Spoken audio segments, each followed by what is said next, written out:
अस्सलाम वालेकुम व्यूअर्स। उम्मीद करती हूँ कि आप सब लोग ठीक ठाक होंगे, खुश होंगे। अल्लाह पाक आपको हमेशा खुश रखे और अपने हिफ्ज़-ओ-मान में रखें, आमीन।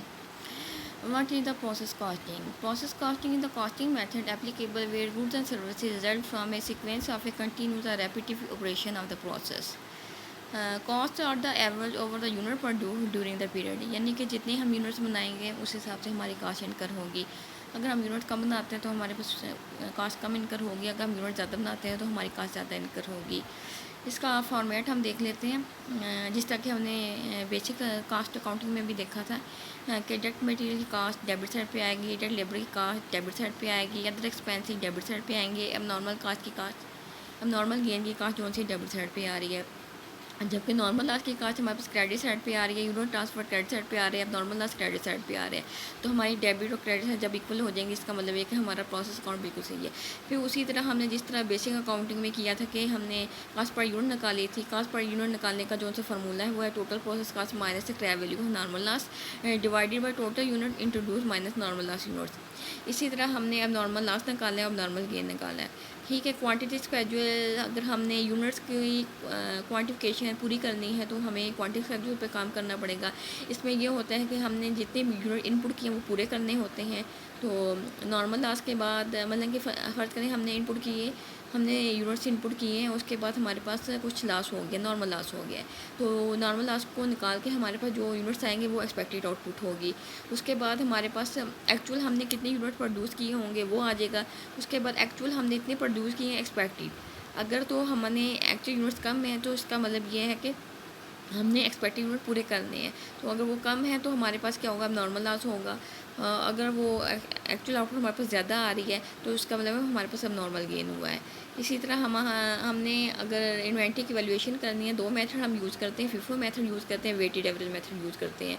और इसके लिए हमारे पास हमने वेरियस स्टेटमेंट्स बनानी होती हैं। सबसे पहले हमें तो क्वांटिटी स्केड्यूल बनाना पड़ेगा।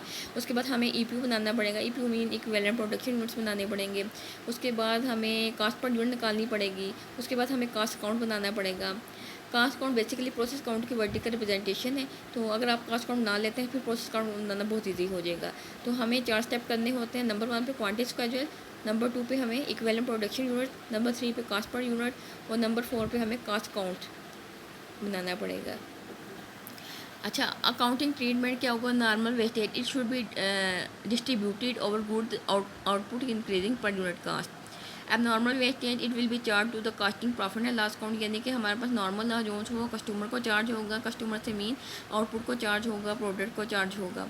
जबकि अब नॉर्मल जो वेस्टेज होगी वो हमें बिजनेस को चार्ज करनी पड़ेगी, अपने आप को चार्ज करनी पड़ेगी, प्रॉफिट एंड लॉस को चार्ज करनी पड़ेगी।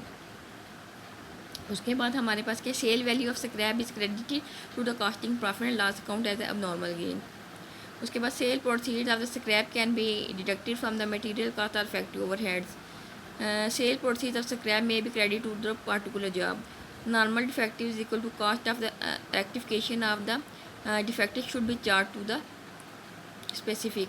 Abnormal defective this should be charged to the costing profit and loss account. Cost of normal spoilage is to be borne by the good units, यानी कि जो सी नॉर्मल लॉस की cost है वो गुड यूनिट्स को बोर्न करनी पड़ेगी। अब normal spoilage should be charge to profit loss account. अब नॉर्मल स्पॉइलेज ये हमारा लॉस है, इसको हम खुद को चार्ज करेंगे। तो यानी कि बिजनेस को चार्ज करेंगे, प्रॉफिट लॉस को चार्ज करेंगे, कस्टमर को चार्ज नहीं करेंगे, प्रोडक्ट को चार्ज नहीं करेंगे, आउटपुट को चार्ज नहीं करेंगे। अच्छा, वर्क इन प्रोग्रेस एंडिंग, इससे क्या मुराद है, अगर क्लोजिंग वर्क इन प्रोग्रेस आपके पास इंस्पेक्शन मीन्स टेस्टिंग, यूनिट्स की टेस्टिंग। अगर तो आपके पास क्लोजिंग वर्क इन प्रोग्रेस जो सी है इंस्पेक्टेड है तो क्या होगा, और अगर अनइंस्पेक्टेड है यानी उनकी टेस्टिंग नहीं हुई है तो फिर क्या होगा। अगर तो इंस्पेक्टेड है तो फिर क्या होगा। अगर तो closing work in progress inspected है तो फिर ये होगा कि नॉर्मल लॉस आइडेंटिफाइड हो गया क्लोजिंग वर्क इन प्रोग्रेस में भी। ठीक है, यानी कि आउटपुट में भी नॉर्मल लॉस आइडेंटिफाई हुआ है और क्लोजिंग वर्क इन प्रोग्रेस में नॉर्मल लॉस आइडेंटिफाई हुआ है।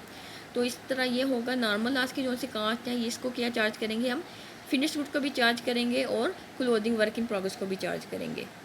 अगर हमारी इंस्पेक्शन हुई है तो क्या हो, क्लोजिंग और इंस्पेक्टेड है तो इसका मतलब है लॉस आइडेंटिफाई हो चुका है, किस में से, क्लोजिंग वर्क इन प्रोग्रेस में से। तो इसका मतलब है नॉर्मल लॉस की जो सी कास्ट होगी वो हम फिनिश गुड को भी चार्ज करेंगे और क्लोजिंग वर्क इन प्रोग्रेस को भी चार्ज करेंगे।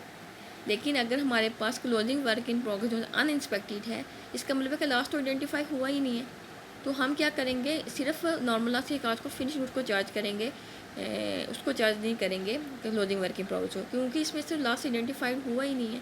जब इसमें से लास्ट आइडेंटिफाइड हुआ ही है तो हम नॉर्मल लास्ट की कास्ट क्लोजिंग वर्क को नहीं दे सकते, क्योंकि अगर तो लास्ट आइडेंटिफाई हुआ होता तो हम फिनिश रूट को भी चार्ज करते और क्लोजिंग वर्क में। अब क्लोजिंग वर्क में लास्ट आइडेंटिफाइड नहीं हुआ है तो लॉजिकली तौर पर हम क्लोजिंग वर्क में लास्ट की कास्ट को इंक्लूड नहीं करेंगे। ये चार्ज नॉर्मल लास्ट की कास्ट किसको होगी, सिर्फ फिनिश्ड गुड्स को होगी।